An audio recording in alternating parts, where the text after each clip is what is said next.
woman. She was a professor by God's grace, sharing a story. And what was the story of her life was that, she got married so early at the age of 25, got her PhD at the age of 27, and by 40, she was already a professor. In such a lady's life, one would really look at success, would really celebrate her to achieve these things I just mentioned within this range of age. Was really hard working to the core, and according to her, she was able to achieve all this because she was so committed, dedicated, and devoted to what she was doing. And as God will have it, she was having children. She always leave these children to their mom to see to the welfare of these children. These children grown, and she never had time for these kids.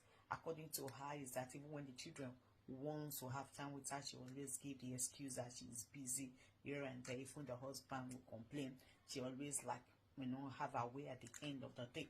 So to cut the long story short, she grew old eventually, and the time came she was to celebrate her 60th birthday. And by this time of her life, her children has left the home, grown and left the home. And according to her, she have 2 boys and a girl. Boys that they got married and they in Canada with their family, and they made a child was now living in South Africa with her own family. And when she was about celebrating her 60th birthday, invitation to her children with the mindset that will all be around her to celebrate. My dear people, everything is not about money. There are things in life that money cannot actually buy, especially affection, especially that closeness, that family being around us, especially when we needed them most in our life. And this was such a time in her life she needed them most.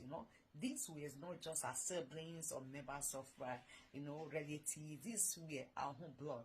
These were children she bore with her own womb. In fact, when she was giving the story, she was saying a story that people should learn from her example.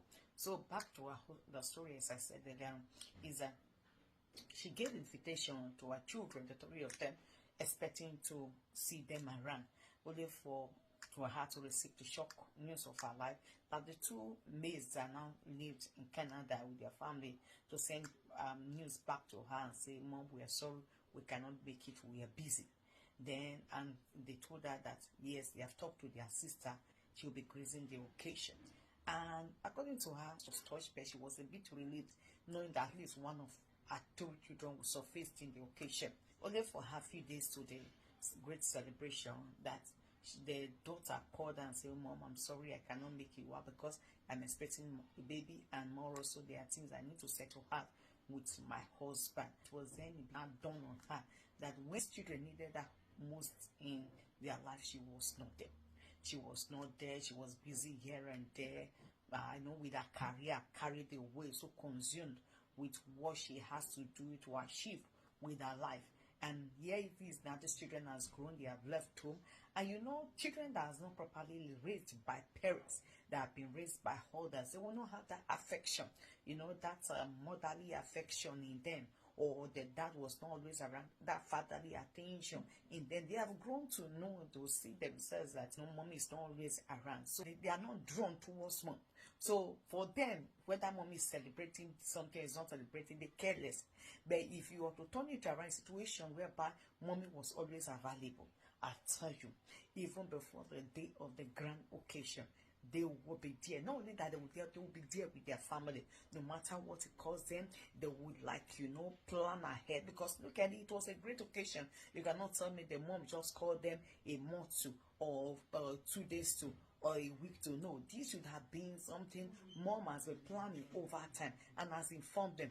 But with them, it was like it was meaningless, because in as much as mommy was not there for them, is it now that she needs us? So please, why am I saying this? I said it initially that this early heart auction, please, no matter how busy we are, and no matter we are so committed to our career and others, please, the family matters a lot. I repeat myself, your family matters, especially your immediate family, especially these children when they are still very, very young. That formative age, they need attention as parents. Do all you can to give them attention. Yes, some people say that what the HACCP is here. Just as the story I narrated, and my mom is overseeing to the welfare of the kids, this and that is there, the relatives of my husband, my sister-in-law is there, my brother-in-law is there. Yes, everybody can be there around your kids, but what you can do in the life of your children, nobody can do it. Nobody can replace that position. Please, it's very, very important. I know we live in so much busy world. We need finance to see to the upkeep of the home. But we ask you a question, which is more important? Is it the finance will run after a year and there, and at the end of the children we will run around to gather this finance for. At the end of the day, they are not here to be fun. So please, let's look into this. Because back to the story I narrated, it should have taken her, she and her husband, to gather so much finance to send these children to good schools, then to Canada, the two make children, the female one send another part of the world also. But then, was it finance that was everything? Of course, no.